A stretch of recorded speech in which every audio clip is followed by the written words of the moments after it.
So this has to be the best job in the world, running an award-winning fudge company. And you've created our special fudge to celebrate our 20 years in business. So tell us, how did Ochil Fudge come to be? So Ochil Fudge was born in a small village at the foot of the Ochil Hills. Started by two girls, and I have been buying their products for years and years, and I found the company was up for sale. And I've worked in the food and drink industry for over 25 years and have always wanted to own my own brand. So we decided to take the company over from them, and we've now owned it for 5 years. And from there, basically, they had developed a fabulous range of recipes, and we knew that because we knew the food and drink market better than them, that we'd be able to grow the company. And I guess the passion for fudge was always there with us. Scottish tablet, really, I guess, more than anything, from grandmothers making it, mothers making it. So, and we really thought that probably this was as close to making it in your own kitchen as you could ever have.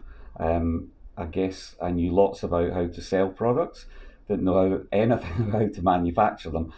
So we've had the most fun in the last 5 years. Company's 12 years old now, we've been the owners for 5. And we've had such a journey over the last 5 years doing this, and getting to meet people like you along the way has been fabulous. Really enjoyed it.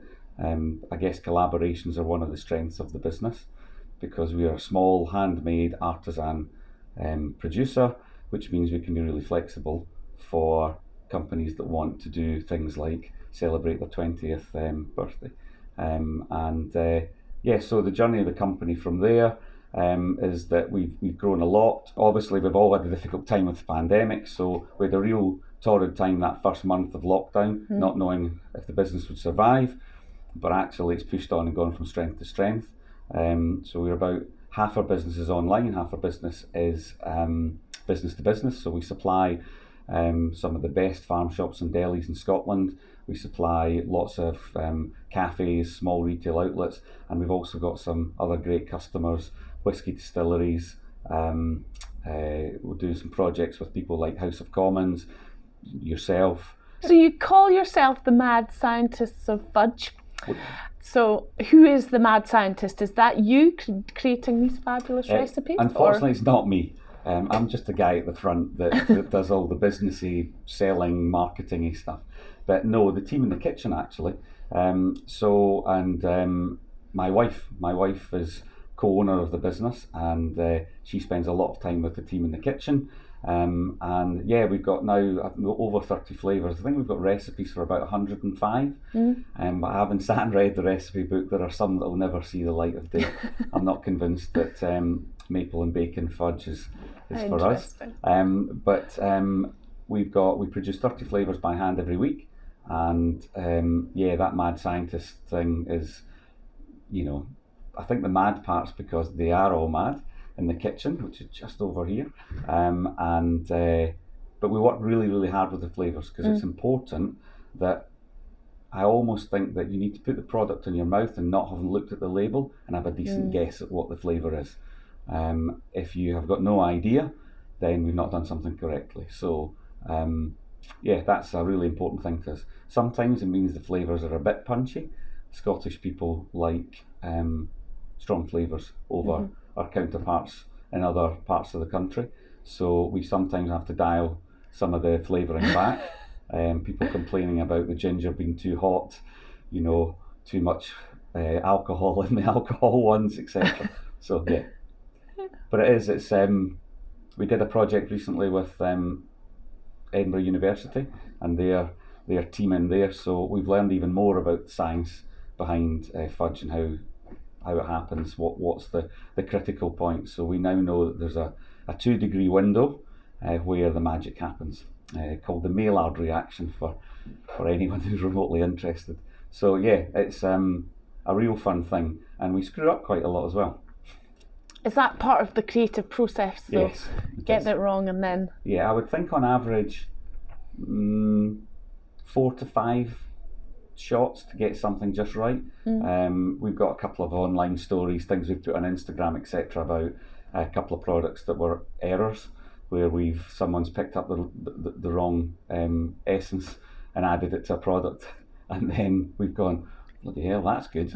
And all of a sudden, chocolate lime is born, which was meant to be chocolate orange, but never mind. Oh, chocolate lime! I look forward to tasting that. Yeah, that's it's trial and error because the flavour has to be right. We're trying to create a flavour last Christmas actually, a gingerbread flavour, and I think we've got it right. And when you eat the product, there's a real sort of warm feel of ginger and like gingerbread. But that took them quite a few goes. Obviously, I think 80% of it's done just with their skill and they're artisan fudge makers, so they know what they're doing. But to get it just 100% right, if you ever do, is a bit of a process of trial and error. What sells best then? The boozy flavours or the simple, straightforward tablet? So our number one selling product is Scottish tablet, despite us being a fudge manufacturer, but closely followed by original fudge. And our third is salted caramel, and I think that's indicative of the flavour that everyone, because I think if you go into a shop, there's salted caramel everything these days. And then number 4 is whiskey.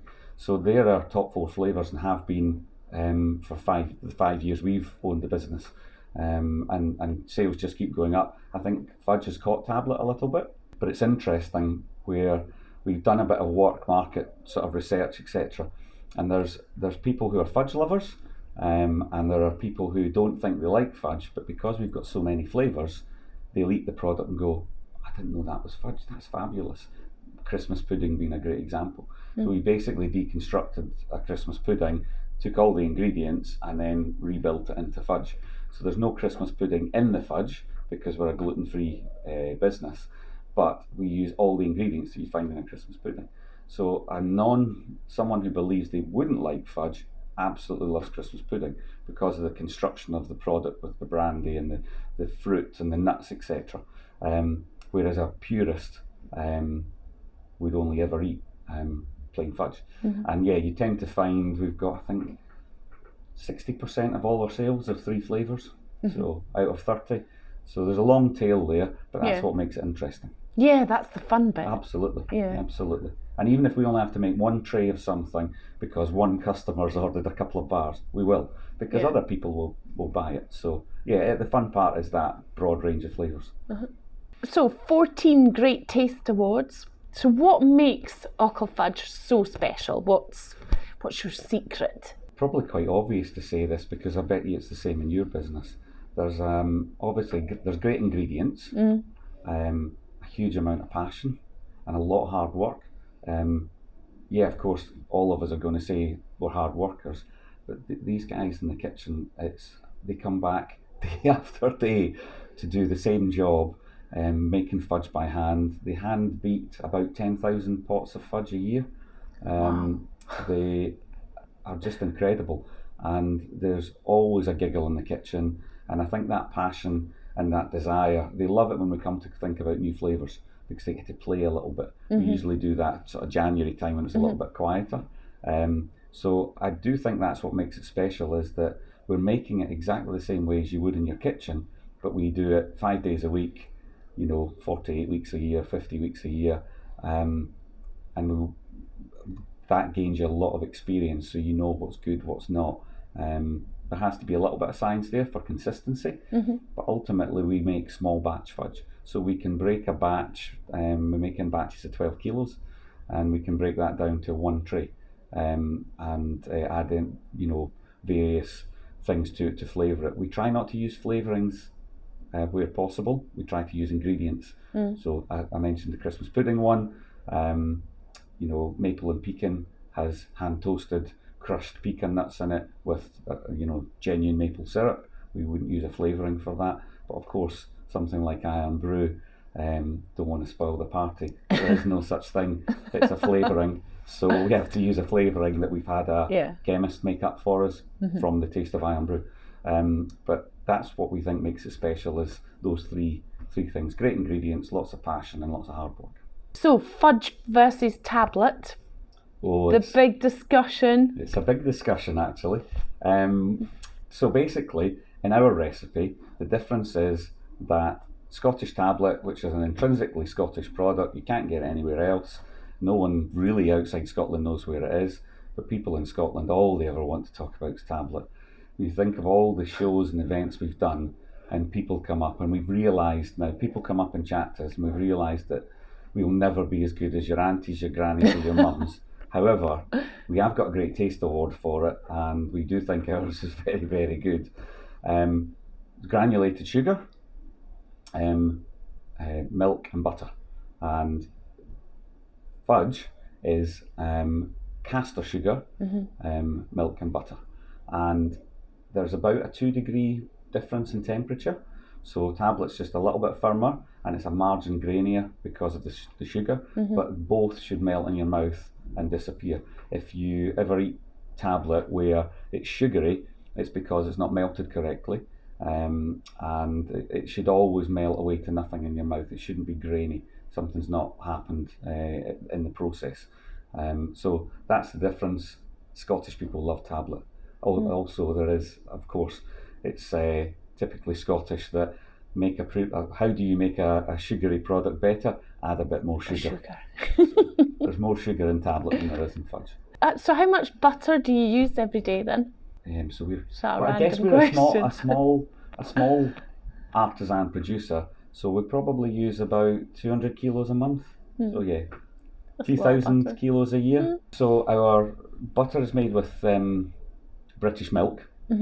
It's British sugar we use, and our condensed milk is also made with British milk. But although our core ingredients, we've not been able to source them locally because a certain aspect. We'd love to buy from a local farm with butter. It's just not possible. You'd be paying £10 for a bar of fudge. It's just too much. So, but it is British butter. So we often get customers asking us, is our fudge the chewy fudge or the crumbly fudge? If you use butter, it's the crumbly fudge. Lots of people like chewy fudge, but that's not original fudge, and that's got lots of glucose in it and less butter. So it was a recipe. I don't know how old that recipe is, but it was brought in to, it's cost cutting, make cheaper sort of product. There's loads of people think that's what fudge is, which they're entitled to do. But this is a traditional fudge. So the recipe's about 100 years old. That makes both of these is about 100 years old, the recipe, and it's very good. You should try some. So any big disasters then? Have you got any good stories you can share? Or do your disasters turn into good things, because that's where your new flavours come from? We had a shot at making fudge sauce, which was interesting. It looked and smelt absolutely perfect. We thought we had cracked it. We poured it into jars and came back the next day, and it was rock solid. We couldn't get it out of the jars. So yeah, that one didn't work very good. We don't like waste. No one likes waste. We tried to turn the disaster into something good. The chocolate lime one being a good example. It was actually also where gingerbread fudge came from, was by a mistake. So yeah, not too many disasters. I guess, because the other disasters you want to hear about is about people getting burned. So let's not talk about that. The dangers of fudge making. The dangers of fudge making. The team pour, the hand beating the fudge, it's just at the point they beat it, it's just over 100 degrees. When they pour it from the kettle into the pot, it's 115 degrees roughly, and then it takes a couple of hours to cool. Then we leave it to dry overnight. So yeah, when it's very, very health and safety conscious, honestly. Yeah, that's probably the scary part. And they treat it, they're very careful, but you can see when they're moving around, they're so comfortable with it. Having worked in the kitchen when we first bought the business for about 6 months, I'm now not there because I'm not a great fudge maker, it would appear. You've been sacked. Yeah, been sacked. If we need anything heavy lifted, we get the girls to do it because they're quite strong. Yeah. No bingo wings in the Ochil Fudge kitchen. No, good. So we can't let the interview go past, given our tartan love of tartan. Yes. What about yourself then? Your surname's Clark? It is. Are you a proud member of the Clark clan, or is there other heritage hidden in there? There's two, and I, for my 21st birthday, got my first kilt, and it was ancient Clark tartan. And when I went into the store to organise it all behind my back. My parents didn't know. I had my fingers crossed because I was stressed that it was going to be a disastrous one, and it's not. It's a beautiful tartan. Quite a simple one, but absolutely love it, and I'm always really proud to wear that kilt. But for my 50th, I got a pair of tartan trews. Didn't know about you guys back then, sorry. You'll have to get my 50th wasn't yesterday. And I got a pair of tartan trews, and I was recommended a company in Bathgate to go to. And the person who owned that shop, I said to him, I'd like a pair of ancient Clark tartan trews, please. And he said, why do you want to do that? You've got a kilt. And he said, what's your middle name? And I said, it's Wright. So he said, the Wright tartan is affiliated with, it's an Irish one. I decided to get my trews of that, so I've now got a tartan that's linked to my mum's family and a tartan that's linked to my dad's family, which was great. I got all weepy about it when we were going through the conversation. So I'm delighted, and my mum's tartan being Irish, I don't know if are they normally quite green Irish tartans? Yeah, lots of greens, some beautiful colours, There's quite a striking orangey colour through it, so it's a beautiful tartan, but it's not a Wright tartan, it's a... It'll be a county tartan, is it? The Irish ones are usually county ones. And I also have a second kilt as well. So for the Millennium, I treated myself, and I got one of the Millennium tartans. So it's Highland granite. Oh yeah, that's very modern, grey and black. That's me trying to be young down with the kids. You've given up on that now. Yeah, yes, yeah. I like the traditional stuff, but yeah, and you know, I think one of the things we're missing, and it's we've got some packaging plans in the 2023, and a bit of tweak to our branding. And is that we don't have any tartan on our products. So that's going to change. I think we approve of that. Thank you. So you've been overseas as well earlier this year, looking into those markets. So what does being a Scottish brand mean then? We've got such a rich heritage in food and drink.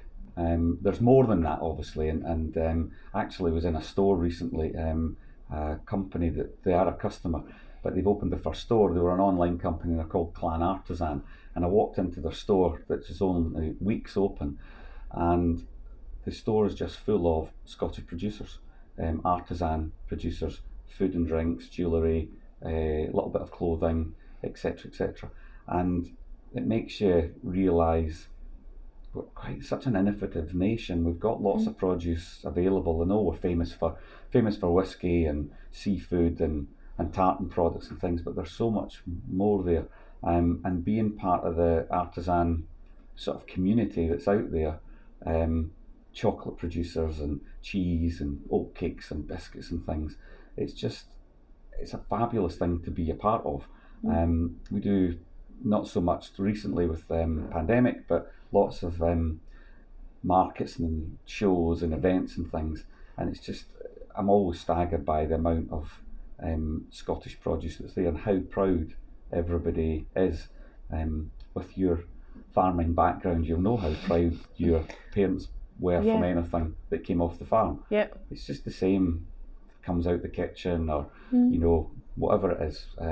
So I think to be part of that, and Scottish people are fiercely proud, aren't they?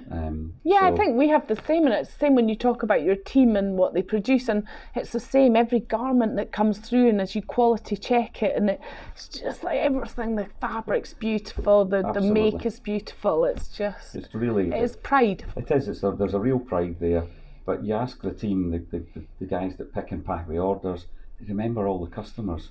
You mention that, you know, if we've made an error, because picking errors happen, and they remember, and I was sure that should have been a white chocolate for Mrs. Smith, and the team through there know all the trade customers. That, you know, they regularly speak to them. We don't get out enough to see them, I think. The heritage of Scotland, the community feel, we're a really inclusive nation.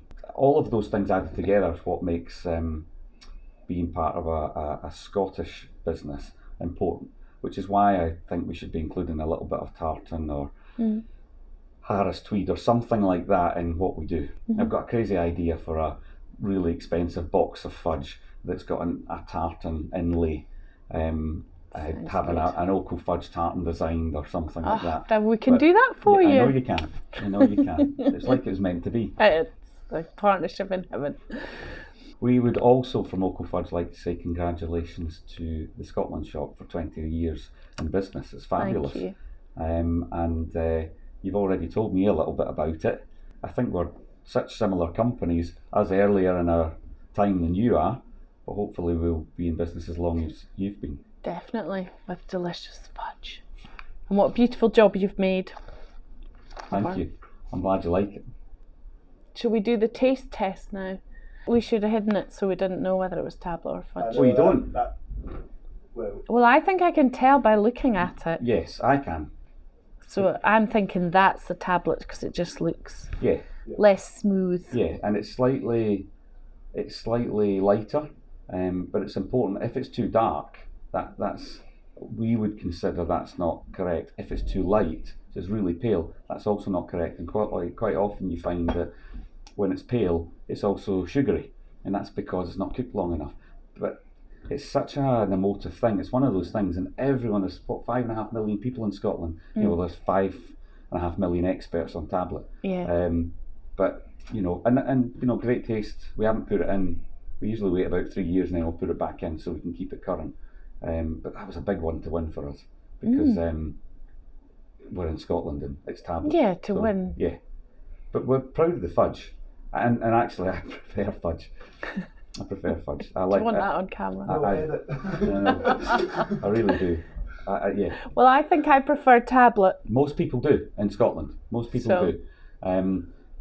We meet lots of Italians, Germans, French at local farmers market in Stirling because it's a big tourist area, and they all want to buy tablet because they've heard about it. You know, Jimmy the bus driver's told them or whatever. Some of the Americans, you know, is that Scari's tablet? That's a good one. And we're like, yeah, and it was Davy the bus driver told us we need to buy this. And then they'll eat it and they'll go, oh my God, and they'll buy 20 and to take it home to share. German people like fudge more. Italian people like fudge more. They all buy tablet because it's Scottish, but they like fudge more. And then there's the whole random flavour thing. Most of those people don't want whiskey. They'll buy a lot of, but they tend to just stick with those two. Yeah, I think we definitely need to do a whiskey one. Should we taste? Are you tasting too? So am I doing fudge? You're doing fudge and I'm doing the good old Scottish tablet. Check it's as good as my granny's. Texture. Sometimes I'll pinch a cube if I go in to catch up with the team. It's maybe hours old, and every time I eat it, I always turn around to them and say, bloody hell, we're good at this, aren't we? This is good. This is good. It is good. I'm going to try a bit of that. I don't know if I think I have done them back to back. I'll do a little exchange now and have some fudge. Yeah. They're very different. They are very different. It's just so much creamier, isn't it, the fudge? Smoother, it's just different. Yeah, I'm taking this plate home. Well, you have some anyway to take away, don't worry. Boxes of it. Imagine our special, be interesting to see how many of the special celebratory boxes actually make it to the customers.